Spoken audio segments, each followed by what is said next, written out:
Bienvenue à toutes et tous. J'ai le plaisir de vous accueillir à cet atelier, la donnée au cœur de la modernisation des administrations.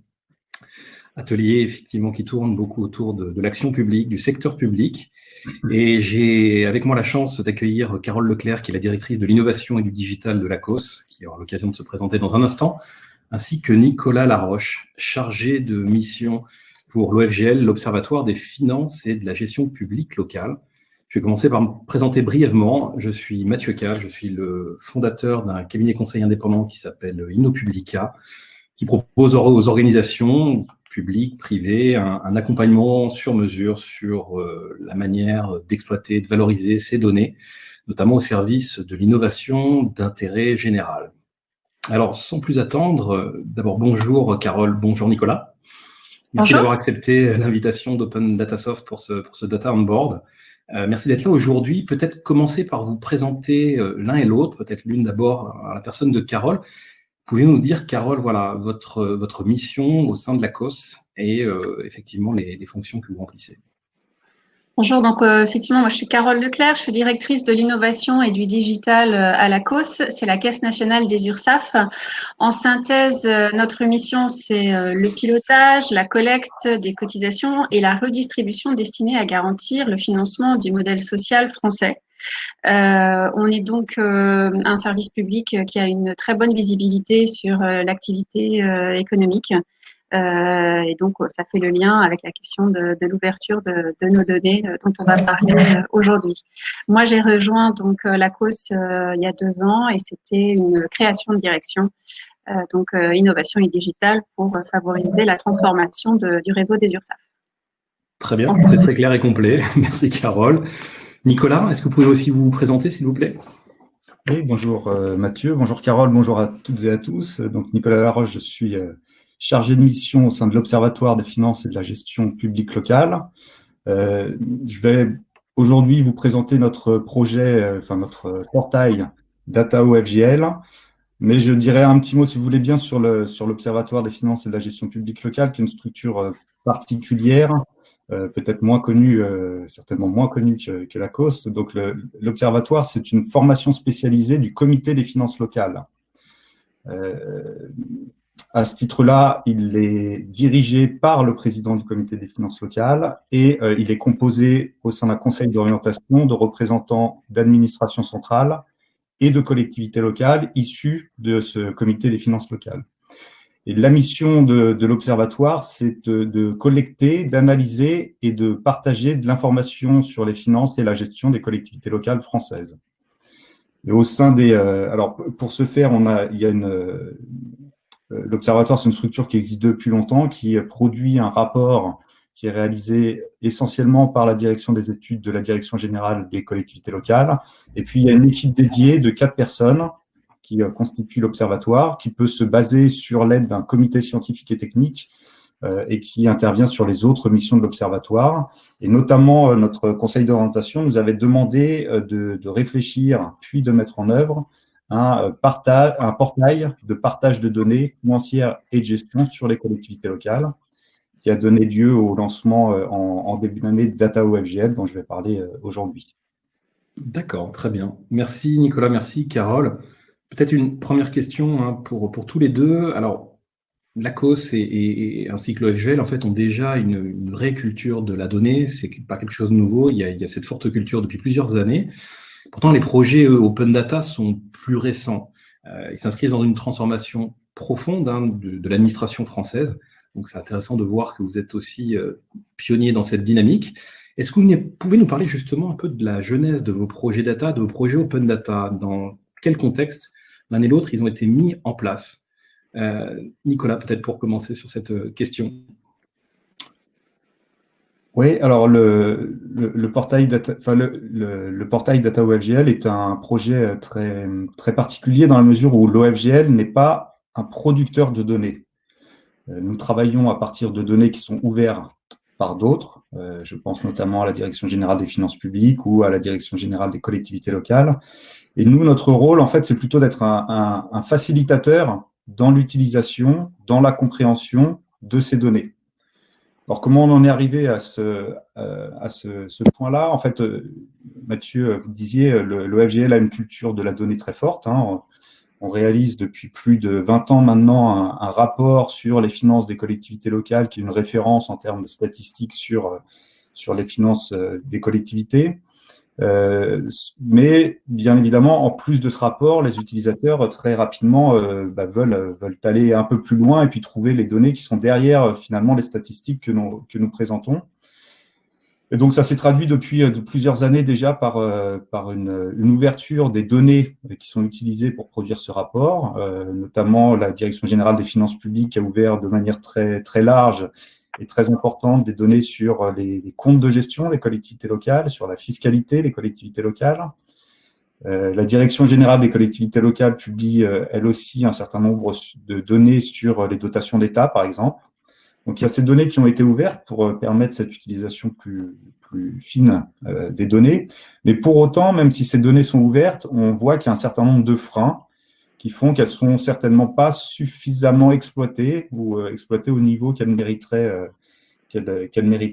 Et donc, c'est ici que se situe le rôle de l'Observatoire, c'est essayer de dépasser les limites qui peuvent exister à ces données ouvertes, en réalisant un certain nombre de pré-traitements, hein, à la fois techniques, métiers, etc., mais qui permettent de faciliter ensuite l'utilisation des données par les utilisateurs finaux.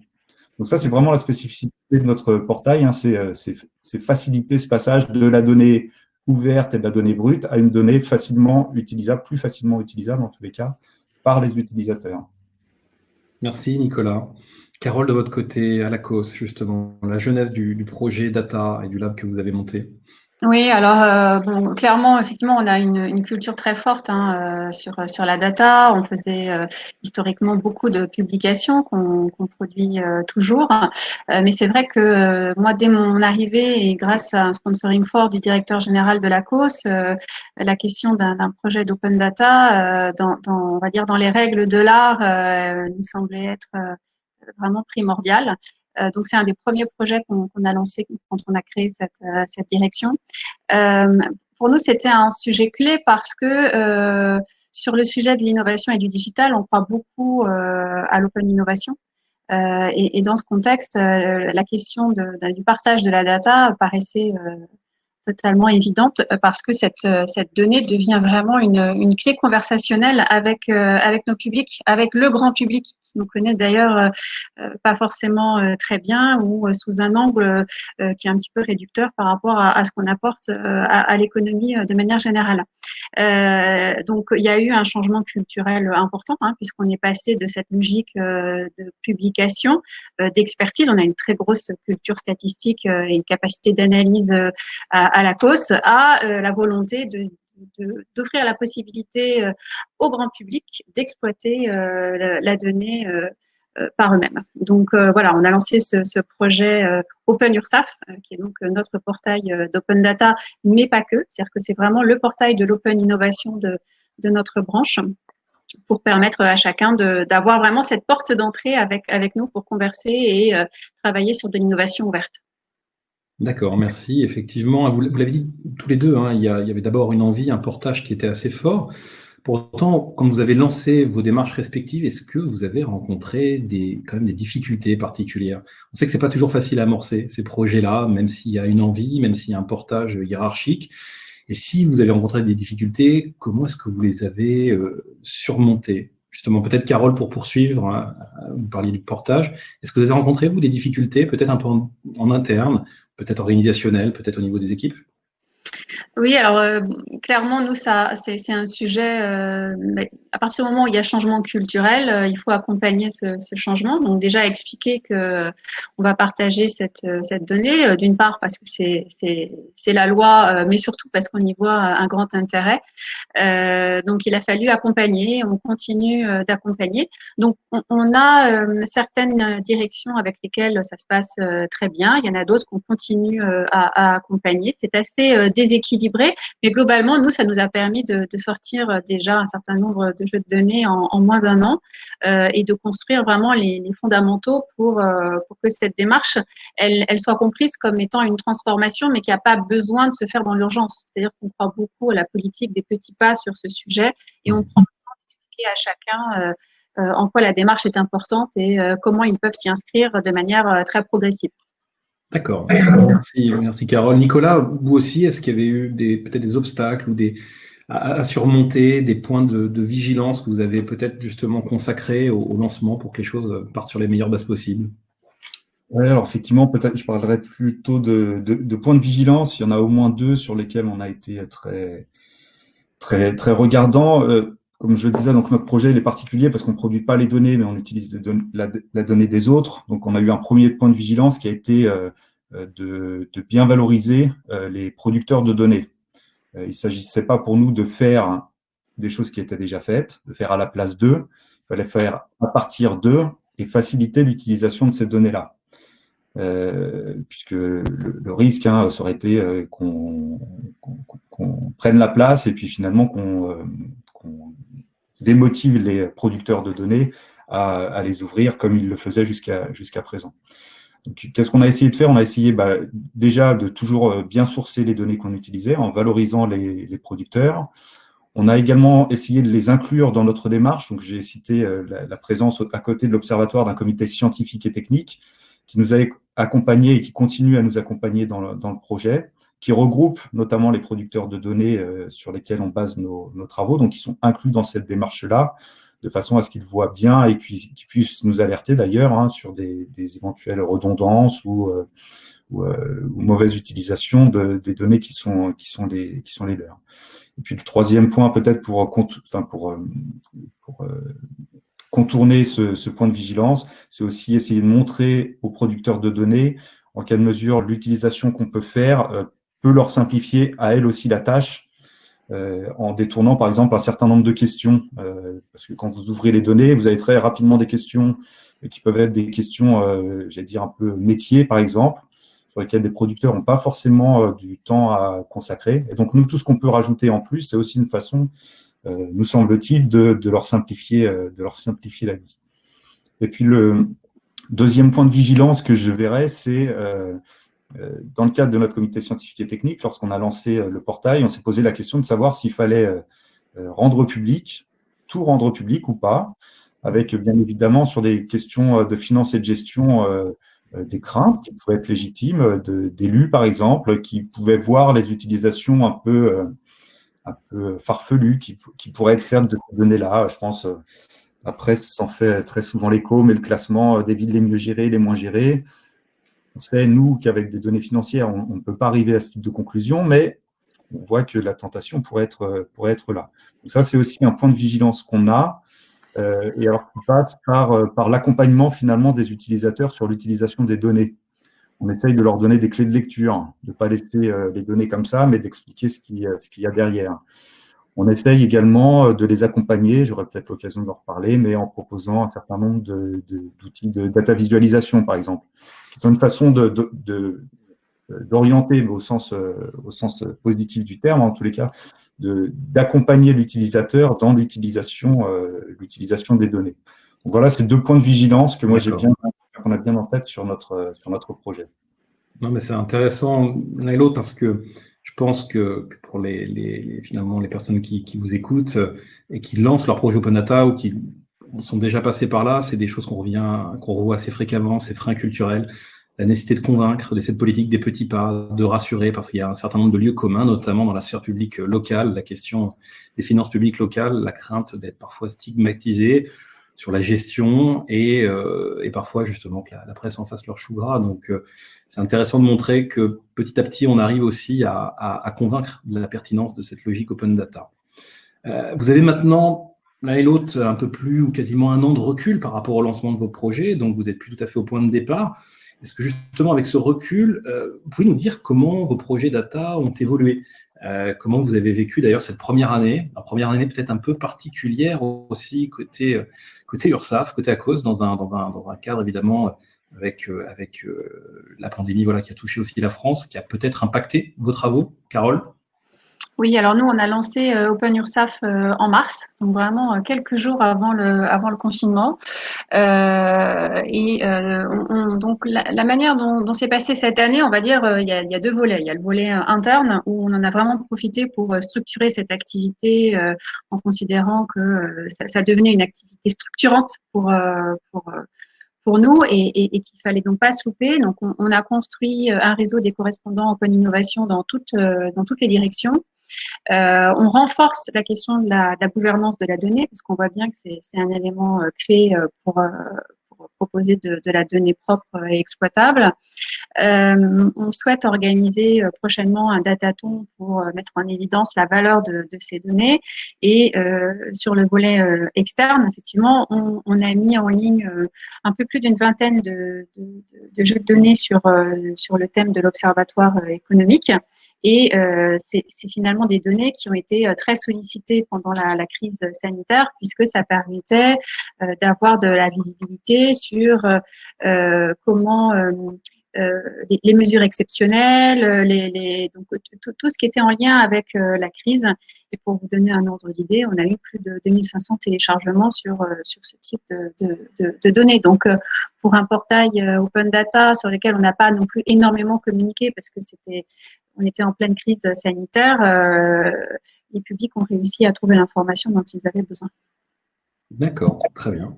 Nicolas, vous, côté OFGL, première année, à peine, je crois, parce que vous n'avez pas soufflé la première bougie. Comment ça s'est passé et justement, comment vous avez pu un petit peu progresser et avancer entre la date du lancement et puis justement aujourd'hui, au moment où on nous parle? Effectivement, le projet est relativement récent puisque nous, le portail a ouvert un tout petit peu plus tôt, mais on a ouvert au cours du mois de janvier. On était déjà, lorsqu'on l'a ouvert, de toute façon, dans une démarche des petits pas et on savait que ce n'était qu'une étape pour un certain nombre d'enrichissements à venir. Donc, depuis l'ouverture, on a mis en place un certain nombre de nouveautés sur ce portail, des données nouvelles. Au début, on a commencé vraiment sur les données des comptes de gestion et uniquement sur celles des comptes de gestion. Donc, on l'a enrichi en termes de données, on l'a enrichi en termes de fonctionnalités, notamment sur les aspects méthodologiques. On a donné les clés de lecture que j'évoquais précédemment aux utilisateurs. Et puis, on a évolué en proposant un certain nombre de data visualisation pour mettre en lumière et puis en scène les données qu'on proposait aux utilisateurs. Alors, sur ces évolutions, finalement, on a eu deux axes. Il y en a un premier qui était de répondre aux demandes de notre comité scientifique et technique. Donc, toujours cette notion de pilotage à plusieurs. On savait qu'on avait un certain nombre de points sur lesquels les membres de ce comité souhaitaient que nous avancions. C'est ce qu'on a fait. Et puis, il y a également des éléments qu'on a, j'allais dire, fait plutôt en autosaisine, en quelque sorte. On s'est dit que ce serait intéressant d'avancer sur ces sujets-là, même si on ne nous les avait pas formellement demandés. Mais ça permettait à la fois à l'équipe de l'OFGL, dont je rappelle qu'elle est composée de 4 personnes, de se familiariser avec l'outil, d'appréhender l'outil, de voir ce qu'il nous permettait de faire et de proposer. Et puis, ça nous permet également d'expérimenter un certain nombre de choses et d'actions dans l'optique de répondre le mieux possible aux utilisateurs. Donc, lorsqu'on propose des data visualisations, on regarde ensuite si elles sont utilisées ou pas pour progresser. Donc, ces premiers mois, ils ont été consacrés à ça. On a encore beaucoup de développement de prévu, mais en tous les cas, on a été dans cette démarche d'enrichissement du portail pour les utilisateurs et puis en interne de familiarisation, d'autonomisation sur l'outil Open Data Soft.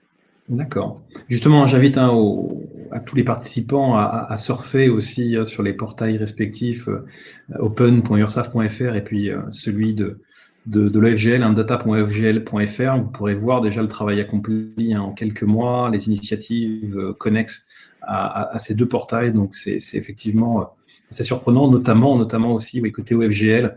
Plein de data, on en parlera tout à l'heure, avec pas mal de technicité aussi, beaucoup d'utilisation et de reuse avancée.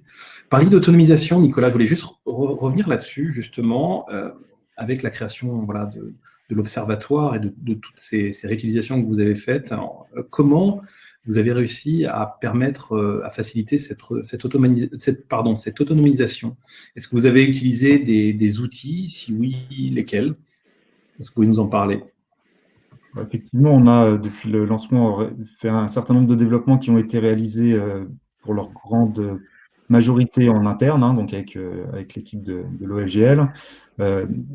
Lorsqu'on a lancé le portail, on avait la conscience qu'il fallait qu'on soit le plus autonome possible sur son utilisation. Alors, si les membres d'Open Data Soft qui nous accompagnent sont en train de m'entendre, on a toujours besoin de leur aide et on est ravis qu'ils soient à nos côtés, de pouvoir les solliciter. Mais enfin, on savait que quand même, il fallait qu'on essaye de tirer le plus possible parti de l'outil qu'on avait choisi. Et donc, on a essayé de se former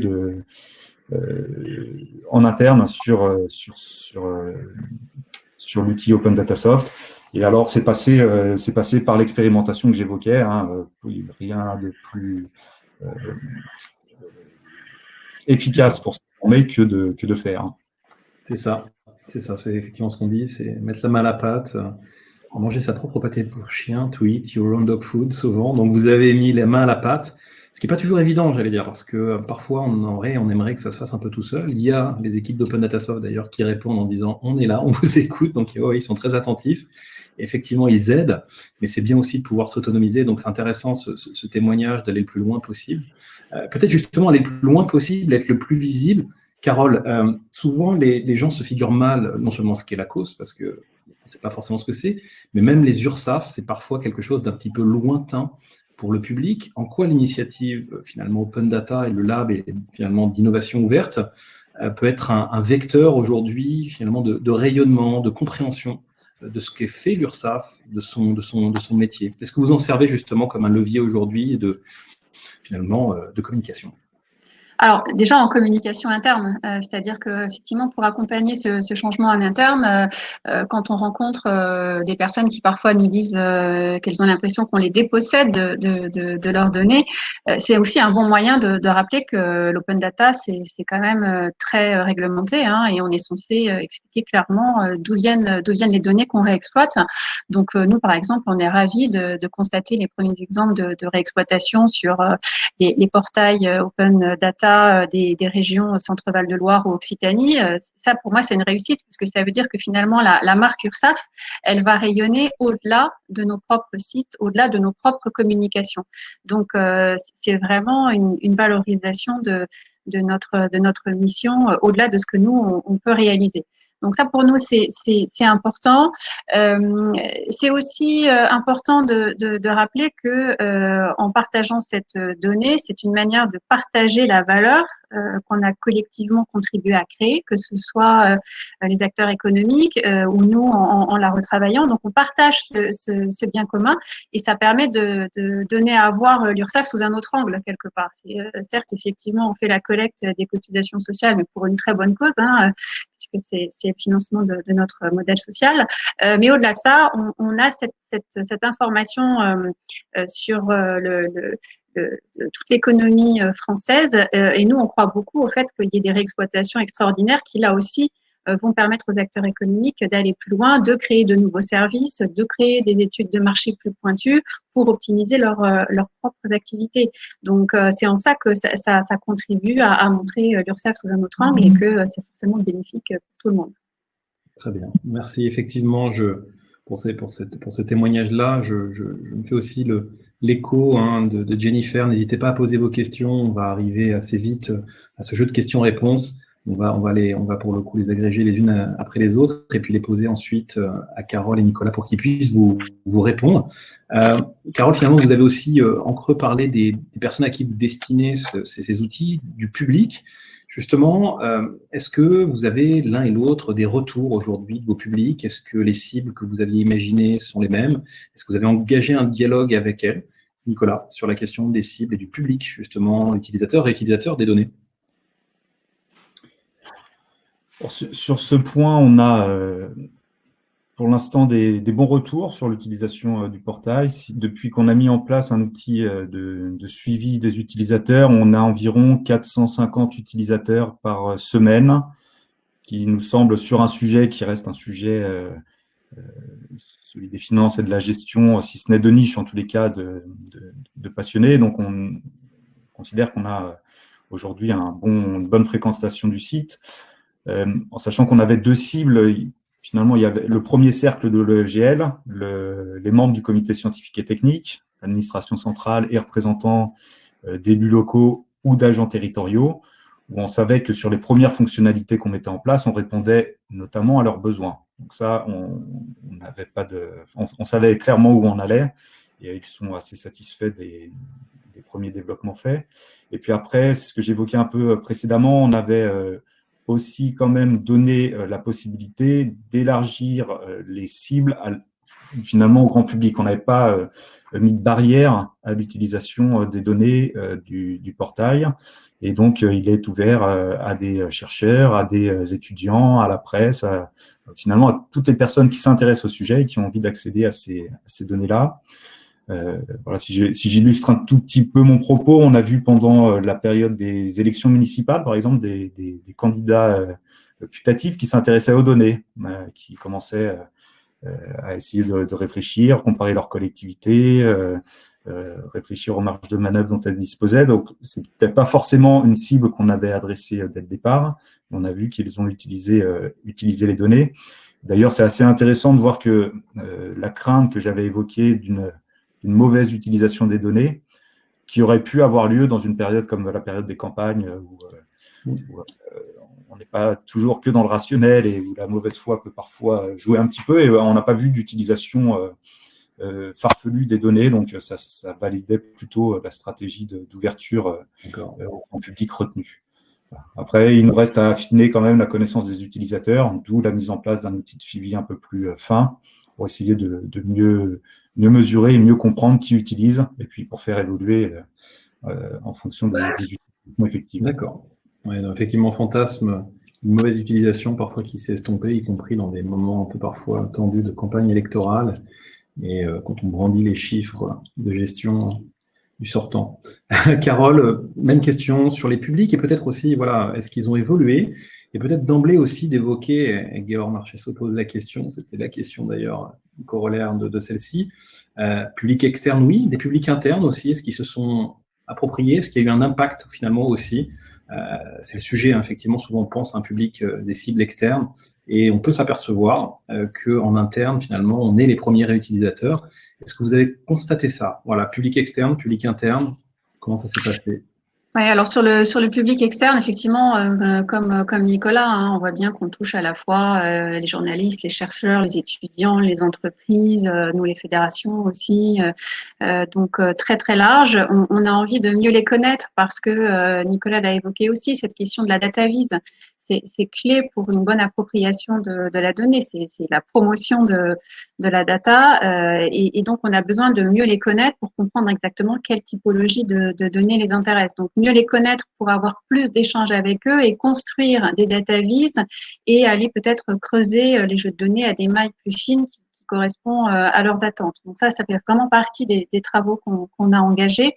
Après, à titre d'anecdote, on est ravis d'avoir parfois des petits messages, notamment quelqu'un de l'équipe me disait qu'il avait eu sur LinkedIn le message d'un CEO d'une start-up qui, Dixit, disait à propos de notre portail, c'est un truc de ouf. Et ça fait plaisir parce que ça illustre bien ce qu'on souhaitait, c'est-à-dire qu'effectivement, c'est l'open data et c'est valable pour tout le monde, hein, quelles que soient les typologies et les usages. Mais si ça peut être une contribution pour des acteurs économiques pour imaginer de nouveaux services, pour nous, c'est vraiment l'aboutissement. Donc, ce type de verbatim nous a fait vraiment chaud au cœur et nous a donné envie de continuer. Après, c'est vrai que concrètement, dans une grande organisation, pour récupérer de la donnée, même si elle existe, et même si parfois on connaît les interlocuteurs, c'est pas forcément très simple d'aller récupérer une requête. Et il se trouve que on utilise parfois nous ce portail à des fins internes. Dans l'équipe digitale, il nous est arrivé pour faire des tests utilisateurs, d'aller se poser la question de quelle typologie de public on a intérêt à aller interviewer pour créer des services, et on va requêter directement sur le site OpenURSAF. C'est aussi un bon moyen de montrer la question de la transparence. Concrètement, on va mettre en place, alors c'est pas encore complètement finalisé, mais on croit beaucoup au fait de donner de la visibilité sur la gestion de nos moyens directement sur le site. Donc, effectivement, public externe, mais on essaye de montrer que parfois ça va tout aussi vite d'aller récupérer la donnée en allant directement sur ce site. Et on en fait la promotion dans ce sens. Très bien. Effectivement, je pense que c'est une caractéristique assez forte, hein, c'est de découvrir en fait que l'open data sert aussi en interne. Et ça, parfois, ça bouleverse assez profondément le circuit de décision, les échanges, pour le meilleur. Nicolas, justement, alors vous n'êtes pas producteur, mais pour le coup, l'observatoire est quand même intercalé un peu entre, d'un côté, la DGFiP, la DGCL. Est-ce que les producteurs, en tout cas au niveau ministériel, eux aussi, vous avez des échanges avec eux, et comment ce public-là, qui est avant tout aussi un public de producteurs, mais aussi peut parfois se positionner comme réutilisateur, notamment par rapport aux travaux que vous faites. Vous avez des liens aussi avec eux au niveau ministériel? Oui, alors tout à fait. Le comité scientifique et technique qui nous accompagne dans le projet regroupe des représentants d'administration centrale, dont celles qui ont été citées, DGFiP et DGCL, et des associations d'élus locaux et de fonctionnaires territoriaux. Donc le lien, il est permanent sur ce projet-là et puis sur les autres projets de l'OFGL d'ailleurs, entre ces différents acteurs. Donc nous, la frontière finalement entre interne et externe, elle n'est pas très claire. Par contre, je peux prendre un exemple qui est intéressant lié à ce dialogue entre les acteurs autour du projet. Pendant la période de premier confinement, il y a eu beaucoup d'interrogations sur les impacts financiers de la crise sanitaire et économique sur les budgets locaux. Et finalement, on s'est rendu compte que les associations d'élus locaux, par exemple, avaient un peu du mal à mesurer la structure du budget, même de leurs membres, pour voir là où étaient les risques potentiels pour les collectivités locales.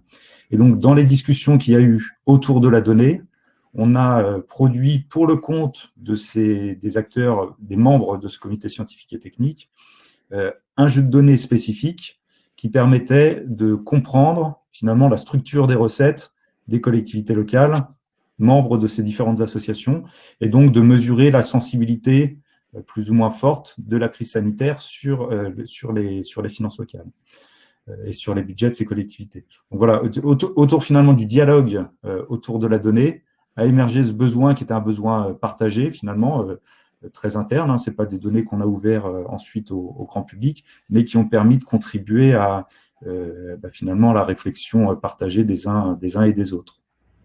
Très bien. Merci pour ces deux témoignages, effectivement, sur les publics. Alors, il y a les publics et puis il y a les partenaires aussi. Et dans le réseau Open Data Soft, beaucoup, effectivement, aujourd'hui d'administrations et d'autres entités qui œuvrent pour l'intérêt général ont aussi un portail. Est-ce que vous, justement, dans ce réseau ODS, vous bénéficiez de retours d'expérience, d'échanges, de collaboration? Et est-ce que vous, justement, aujourd'hui, chez vous, mettez en œuvre un peu ces échanges de bonnes pratiques, de retours d'expérience avec d'autres entités utilisatrices de la plateforme ODS? Peut-être Carole, pour premiers éléments de réponse, côté ACOS, côté URSAF. Alors, nous, clairement, ce qui nous intéresse dans cette logique de réseau, c'est de partager les bonnes pratiques pour comprendre un peu quels sont les bons standards. C'est-à-dire que, comme je disais, on a une culture data qui est historique. Pour autant, on n'était pas forcément exactement aux normes de l'open data. Donc, c'est toujours intéressant de s'inspirer d'un réseau pour comprendre comment on va présenter cette donnée, sous quel type de format. Donc, c'est utile. Et puis après, nous, ce qui nous intéresse potentiellement, c'est d'organiser des datatons où on va pouvoir croiser de la donnée. Et donc, on espère que, alors peut-être pas d'ici la fin de l'année, ça c'est sûr, mais de courant de l'année début prochaine, on va pouvoir imaginer des datatons où on fera des croisements de données pour apporter encore plus de valeur. Très bien. Merci Carole. Nicolas, de votre côté, justement, le réseau Open Data Soft et notamment peut-être des collectivités locales utilisatrices de data OFGL ou peut-être ailleurs. Est-ce que vous jouez de cette synergie aussi côté OFGL? Alors, pas forcément de manière très structurée, mais on est convaincu qu'il y a un besoin, enfin que la curiosité est un élément fort dans des projets de données. Curiosité sur les jeux de données disponibles, puisqu'il y a beaucoup de données qui sont ouvertes. On a très rapidement connaissance de celles j'allais dire, de son métier, mais pas forcément de celles des métiers voisins, pourtant, qui peuvent être très intéressants. Notamment, nous, on est l'Observatoire des finances et de la gestion publique locale. Derrière le terme de gestion, il y a à la fois cette notion d'éléments financiers, mais également d'éléments métiers. Donc, on a un besoin de savoir quels sont les types d'informations qu'on peut trouver au-delà des informations qu'on connaît naturellement. Donc, l'aspect réseau sur les données est particulièrement intéressant. Et puis, sur la manière de rendre utilisables et bien utiliser les données, là aussi, il semble très intéressant de pouvoir s'inspirer des expériences des uns et des autres. Donc, des journées comme celles qui sont organisées aujourd'hui, où les clubs utilisateurs qu'Open Data Soft peut organiser, pour nous, sont des façons de nous tenir au courant, de voir ce que font les autres, ce qui marche moins bien, et puis de nous donner des idées pour faire évoluer notre propre projet. Donc, pas forcément une démarche vraiment structurée, mais en tous les cas, une volonté d'essayer d'être curieux sur ce qui se fait ailleurs. Et dans le partage. Très bien. Merci. Effectivement, ça permet de voir quand même que sur les projets et de la COS, mais aussi de l'OFGL, il y a vraiment tout un tas de dimensions à la fois internes, externes, grand public ou parfois public et expert de réutilisateurs. C'en est qu'au début. Plein de promesses et de perspectives. Justement, peut-être cette dernière question avant de faire un temps d'échange avec les auditeurs et les participants. C'est quoi la trajectoire, justement, Carole, aujourd'hui, de data, enfin d'open.ursaf? Est-ce que vous avez justement, vous avez un petit peu évoqué début d'année peut-être des datatons, mais les perspectives que vous dégagez finalement pour ce projet et pour cette dynamique? Eh ben, c'est qu'on passe d'un mode projet à un mode vraiment activité récurrente. Considérer que la data doit devenir un de nos produits tête de gondole, comme je le dis parfois. C'est-à-dire considérer que oui, on est là pour rendre un service, mais on est aussi là pour mettre à disposition cette donnée d'une grande richesse. Donc, faire en sorte que autant sur les aspects observatoires économiques que sur les volets transparence, on soit vraiment exemplaire et que l'ensemble des métiers aient ce réflexe de dire mais quelle est la donnée que je peux partager avec le grand public parce qu'il aura peut-être une idée d'une réutilisation que nous-mêmes on n'a pas eue. Donc c'est vraiment de s'inscrire dans une démarche pérenne où on puisse passer vite du projet à l'activité. Voilà, ça c'est notre souhait. C'est un souhait tout à fait, pour le coup, remarquable. Est-ce que Nicolas, vous aussi, vous vous inscrivez? Quelle perspective finalement l'OFGL s'est fixé? Quelle dynamique vous voulez poursuivre aujourd'hui? Est-ce que justement vous êtes fixé des objectifs pour les mois, les années à venir? Alors, je crois que comme Carole, on a un objectif qui est aujourd'hui de mettre à jour les différentes fonctionnalités qu'on a déjà mis en place.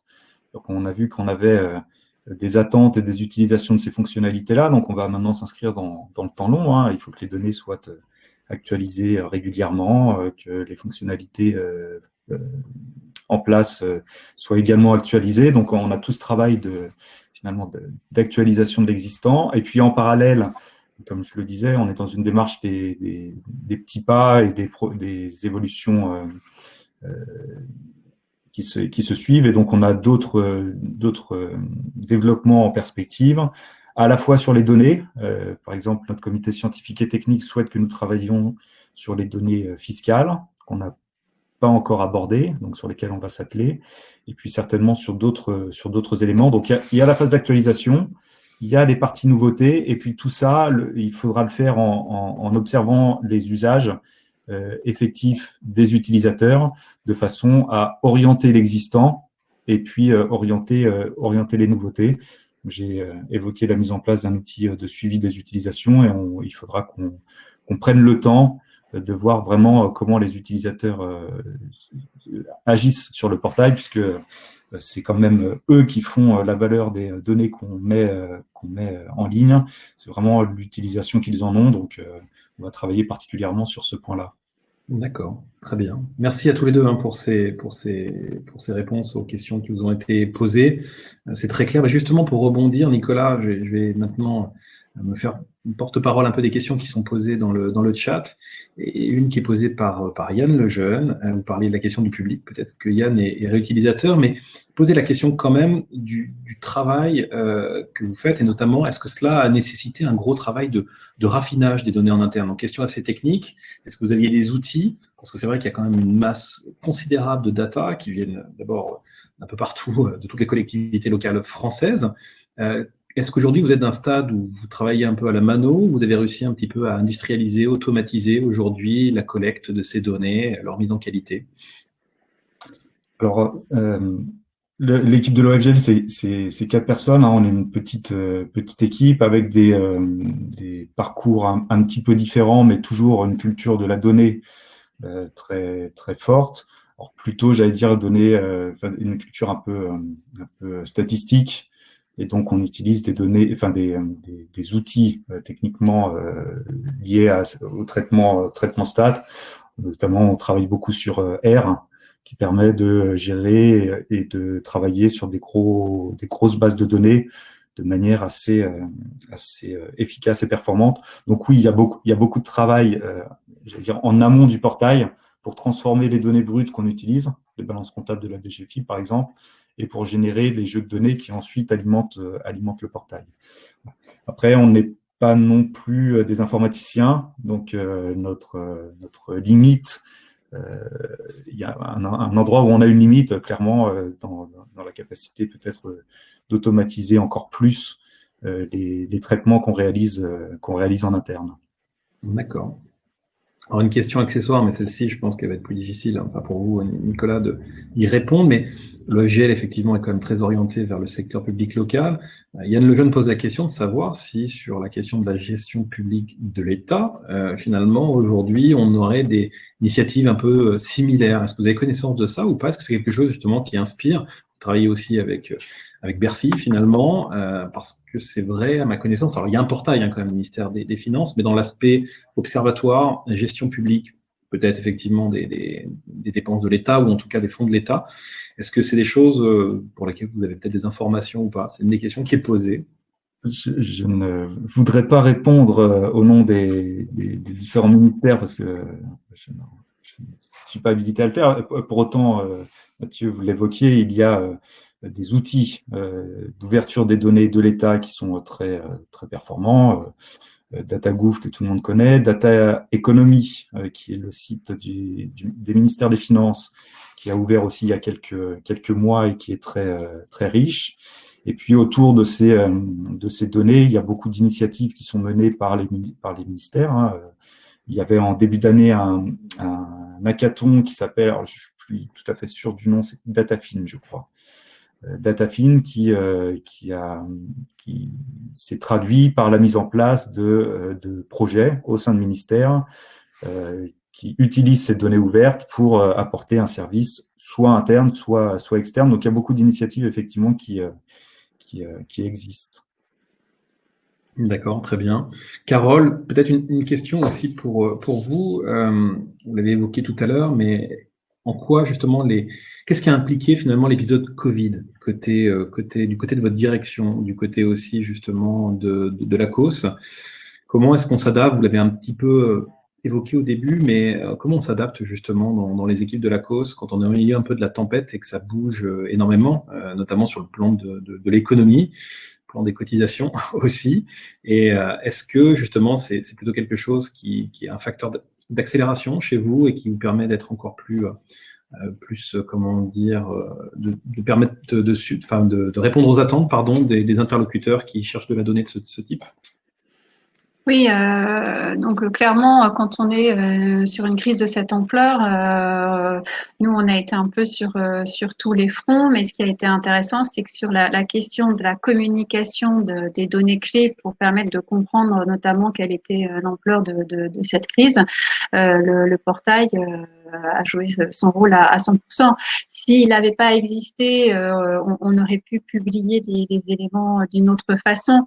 Mais en tout cas, pour un portail qui était naissant, il a vécu son premier baptême du feu avec une réussite, puisque ça nous a permis de faire la promotion de ce portail sous un angle un peu malheureux, hein, malheureusement, parce qu'on aurait préféré communiquer sur autre chose. Mais ça a été une très bonne occasion de montrer que on avait construit les bases qui permettaient de communiquer dans les meilleurs délais et dans les meilleurs formats les informations sur la crise.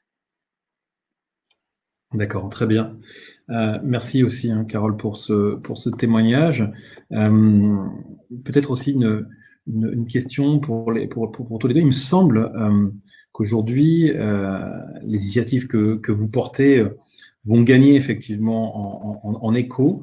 Est-ce que vous avez le sentiment que, justement, je vais poser la question à Nicolas aussi, mais que des collaborations plus durables sont à envisager justement avec les collectivités locales? Parce que finalement, vous êtes un portail data, mais vous êtes presque dans une logique d'outils. Et alors vous disiez que vous allez sonder vos utilisateurs, mais en quoi l'Observatoire, justement, au travers de son portail data, pourrait devenir enfin en tout cas développer carrément une offre de produits pour faciliter la gestion des collectivités locales. Est-ce que vous avez connaissance de ça? Est-ce que c'est l'une des ambitions que vous avez aussi, Nicolas, pour pouvoir outiller au-delà de la data, mais clairement aussi avec des réutilisations, le pilotage et la gestion des collectivités locales? Alors, à ce stade, on n'est pas aussi ambitieux que ce qui vient d'être présenté.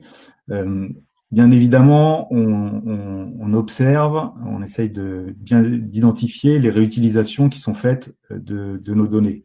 Alors, c'est pas toujours très simple. C'est aussi une invitation peut-être à ceux qui nous entendent et qui utiliseraient ou réutiliseraient de ne pas hésiter à nous faire part, hein, de ce que vous faites. On est très preneurs et puis on a envie de le savoir.